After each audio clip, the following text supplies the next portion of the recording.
Hello and welcome to Roots of Today, the podcast where the past meets the present. With every episode, we journey through time, uncovering the lessons, parallels, and connections between historical milestones and current events to create a deeper understanding of the compelling stories and issues that shape the news. The assassination of Charlie Kirk while speaking to students on a Utah college campus had brought the topic of political violence to the forefront of our national discourse.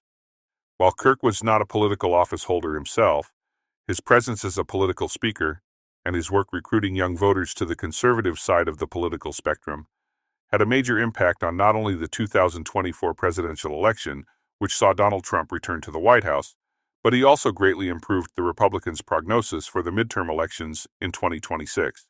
How his assassination will affect the political fortunes of both parties is something that will be better discussed after years have passed and historians have the benefit of hindsight on their side.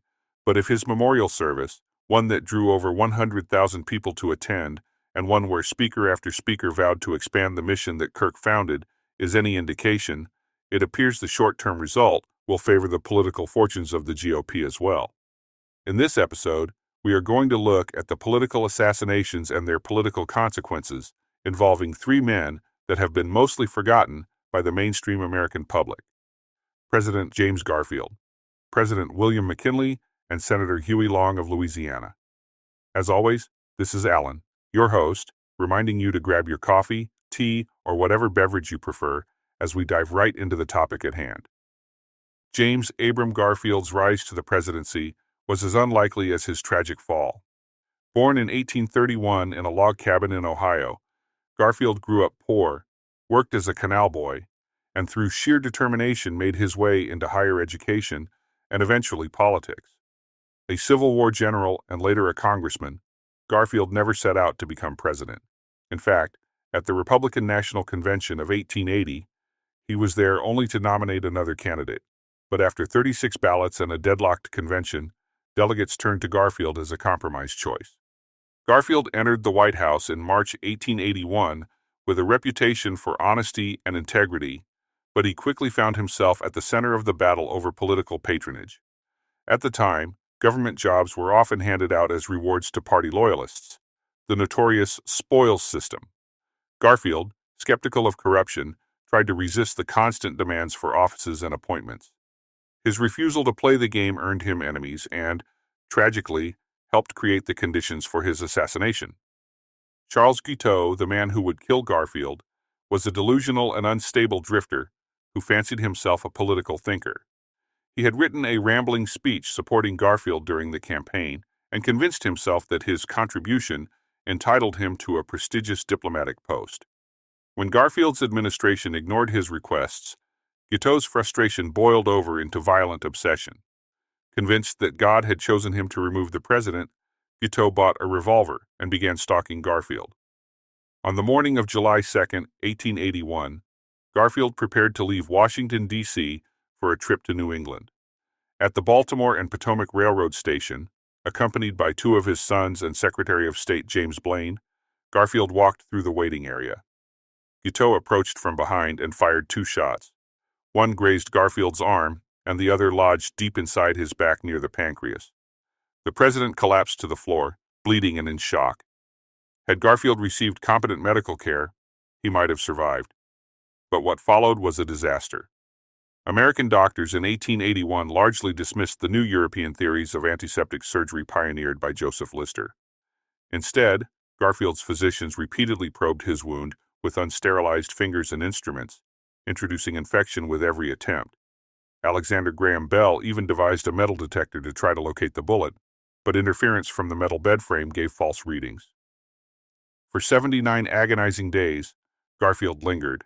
At first, he seemed to rally, even joking with visitors, but abscesses spread through his body, and his weight dropped dramatically.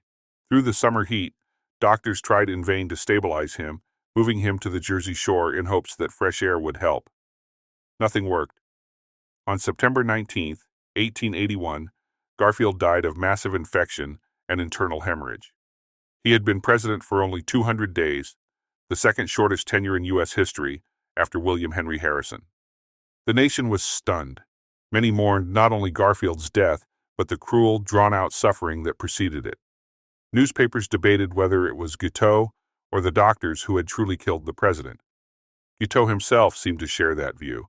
At his trial, he infamously declared, "The doctors killed Garfield, I just shot him." He was nonetheless convicted of murder and executed in 1882. Garfield's assassination had profound political consequences. Vice President Chester A. Arthur, a man previously tied to New York's corrupt political machine, now occupied the presidency. Few expected Arthur to rise above his patronage past. Yet the shock of Garfield's murder and the national disgust with the spoils system inspired him to back reform. In 1883, Arthur signed the Pendleton Civil Service Reform Act, which began replacing patronage with a merit-based system for government jobs.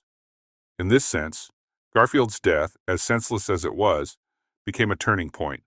It forced the United States to confront the dangers of political corruption and the inefficiencies of its government. The tragedy also underscored the importance of modern medicine. In Europe, antiseptic surgery was saving lives. In America, stubborn adherence to old practices had killed a president. James Garfield is not remembered with the grandeur of Lincoln or Kennedy, but his assassination reshaped American government. His short presidency, ended not only by a gunman's bullet, but by the failures of contemporary medicine, left behind a legacy of reform born out of tragedy. William McKinley's presidency was defined by prosperity and empire. Elected in 1896, at the height of economic depression, McKinley restored confidence in the nation's finances with his staunch support for the gold standard. He was a calm, affable leader, a sharp contrast to the fiery orators of his age. Under his steady hand, America waged and won the Spanish-American War in 1898, gaining control of Puerto Rico, Guam, and the Philippines. For many, McKinley symbolized the quiet conservatism of the late 19th century, cautious, deliberate, and reluctant to embrace sweeping change. But beneath the surface, America was shifting rapidly. Industrialization and urbanization were remaking society. Immigrants crowded cities, labor unions grew restless, and across the world, radical movements, especially anarchism, were spreading. In Europe, anarchists had assassinated kings, presidents, and prime ministers. By 1901, the United States was not immune to those same currents of discontent. On September 6, 1901, McKinley traveled to Buffalo, New York, to attend the Pan American Exposition, a World's Fair showcasing American progress and technology. That afternoon, inside the Temple of Music, the president stood in a receiving line to greet the public. Hundreds of visitors queued up to shake his hand. One of them was Leon Czolgosz, a 28-year-old anarchist of Polish descent who had become obsessed with the writings of radicals like Emma Goldman. Believing he was striking a blow against tyranny, Czolgosz concealed a revolver beneath a handkerchief wrapped around his hand, pretending to have an injury. When he reached the president, Czolgosz fired 2 shots at point-blank range. One bullet grazed McKinley's chest, the other tore into his abdomen. The president collapsed into the arms of his aides as chaos erupted. Czolgosz was immediately seized and beaten by the crowd, but McKinley, ever composed, reportedly told his men not to harm him. At first, it seemed McKinley might survive. Surgeons operated quickly, removing 1 bullet, but failing to locate the second. He rallied over the next few days, his color returning, his spirits high. The nation sighed with relief. Newspapers praised his resilience. Vice President Theodore Roosevelt, vacationing in the Adirondacks, was assured that the president was recovering. But infection soon set in. The unremoved bullet had damaged his stomach and pancreas, and gangrene began to spread. On September 13th, McKinley took a sudden turn for the worse. Realizing the end was near, he whispered to his wife, "It is God's way. His will, not ours, be done early the next morning." On September 14th, the 25th President of the United States died. He was 58 years old. The nation grieved deeply. McKinley had been personally popular, a gentle figure seen as embodying small-town virtue. Yet, the grief was quickly overtaken by shock at what his death meant for the presidency. Theodore Roosevelt, just 42 years old, now stood at the threshold of power. Roosevelt's ascension marked one of the great pivots in American political history. Where McKinley was cautious, Roosevelt was bold. Where McKinley preferred compromise, Roosevelt thrived on confrontation. In foreign policy, TR brandished the big stick, asserting American power in the Caribbean and Pacific. Domestically, he embraced the progressive movement, taking on monopolies, conserving natural resources, and expanding the role of government in everyday life. It is difficult to overstate how transformative this shift was. Had McKinley lived, America might have drifted quietly into the new century under his conservative stewardship. Instead, Roosevelt thrust the presidency into a new role as the driver of reform and expansion. The assassination of McKinley thus became the catalyst for the progressive era, shaping policies and attitudes that endured long after Roosevelt left office. For Leon Czolgosz, there was no mercy.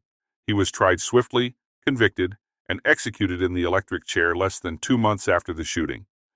He declared that he had killed McKinley because he believed he was an enemy of the people. Yet in killing him, Czolgosz inadvertently set in motion the rise of a president who would reshape the very institutions he claimed to despise.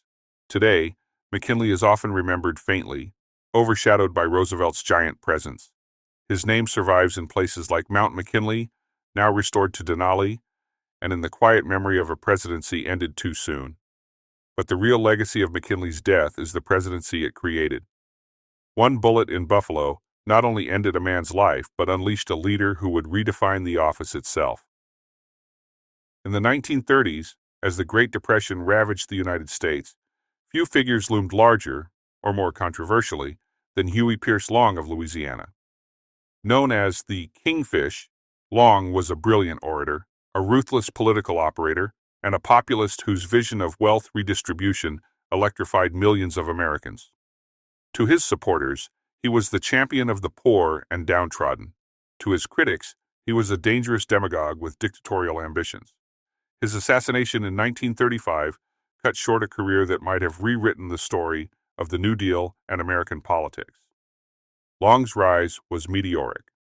Born in 1893 in the tiny town of Winfield, Louisiana, he grew up in a family of modest means, but quickly displayed a sharp mind and outsized ambition. After a stint as a traveling salesman and a law degree earned through abbreviated study, Long entered politics. By 1928, at just 34 years old, he was elected governor of Louisiana. As governor, Long built his reputation as a populist crusader. He poured money into public works. New roads, bridges, hospitals, and schools transformed the state. He championed free textbooks for children, expanded public health programs, and made higher education more accessible. Yet, he ruled Louisiana with an iron grip. Opponents accused him of corruption, intimidation, and cronyism. The state legislature became a rubber stamp for his agenda, and those who defied him often found themselves politically destroyed. In 1930, Long moved to the national stage as a U.S. Senator. Even in Washington, he maintained control of Louisiana politics through loyal allies, earning him both admiration and suspicion. By 1934, with the Great Depression still grinding down the American economy, Long launched his most ambitious initiative, the Share Our Wealth program. The plan was radical for its time. Long proposed capping personal fortunes at $5 million, taxing the wealthy heavily, and redistributing wealth so that every American family could receive a guaranteed income, a home, and educational opportunities. He promised pensions for the elderly and financial support for veterans. His slogan, "Every man a king," captured the imagination of millions. By 1935, Long claimed to have tens of thousands of Share Our Wealth clubs across the country, boasting millions of members. This growing movement put him on a collision course with President Franklin D. Roosevelt. Long had initially supported FDR, but quickly soured on the New Deal, dismissing it as too timid. Roosevelt, in turn, considered Long one of the most dangerous men in America. As the 1936 presidential election approached, Long hinted that he might challenge Roosevelt, either as a Democrat or through a third-party run. Some speculated he could siphon enough votes to throw the election into chaos, perhaps even paving the way for a Republican victory, but Long never got the chance. On September 8, 1935, he was at the Louisiana State Capitol in Baton Rouge overseeing a late-night session. As he walked through the building's ornate corridors, Carl Weiss, the son-in-law of a political rival, confronted him. Weiss pulled a handgun and fired, Long staggered away, mortally wounded before collapsing. He died 2 days later, at the age of 42. The nation reacted with a mix of shock and relief. In Louisiana, thousands mourned their fallen leader. Across the country, many wondered what might have happened had Long lived to challenge Roosevelt. The what-if scenarios are tantalizing. Could Long's movement have fractured the Democratic Party, undermining the New Deal? Could his brand of redistributive populism have reshaped American politics decades before similar debates reemerged in later generations? Or would his authoritarian streak have plunged the nation into turmoil? Roosevelt himself privately acknowledged the significance of Long's death. Without the kingfish, the most potent populist challenge to his presidency disappeared. In 1936, Roosevelt won re-election in a landslide, carrying every state but Maine and Vermont. The New Deal went forward largely unimpeded, cementing FDR's dominance and redefining the American state. Huey Long remains one of the great what-ifs of U.S. history. His assassination not only ended the career of a singularly ambitious politician, but also silenced a movement that might have pulled America in a radically different direction during its darkest economic crisis. Was he a savior of the poor or a dangerous autocrat in the making? Historians still debate the answer. What is certain is that Long's death ensured Roosevelt's supremacy and left the kingfish as a ghost haunting the American imagination. The assassinations of James Garfield, William McKinley, and Huey Long changed the direction of history. Today, we are looking at the assassination of Charlie Kirk and left wondering what the ramifications of his murder will have on the future. For us, it is conjecture. In a century, it may be considered a point where the direction of the country made a significant course correction. Time will tell. That concludes this episode. Please like and subscribe and leave a comment if there is anything you would like to add to the debate. If there is a topic you would like to see covered, please leave a note as well. Sources for this episode and suggested readings can be found at the show notes at rootsoftoday.blog. Finally, seek out several sources for your news and information, and stay informed. Most importantly, fight to keep your political representatives accountable. Your freedom depends on it.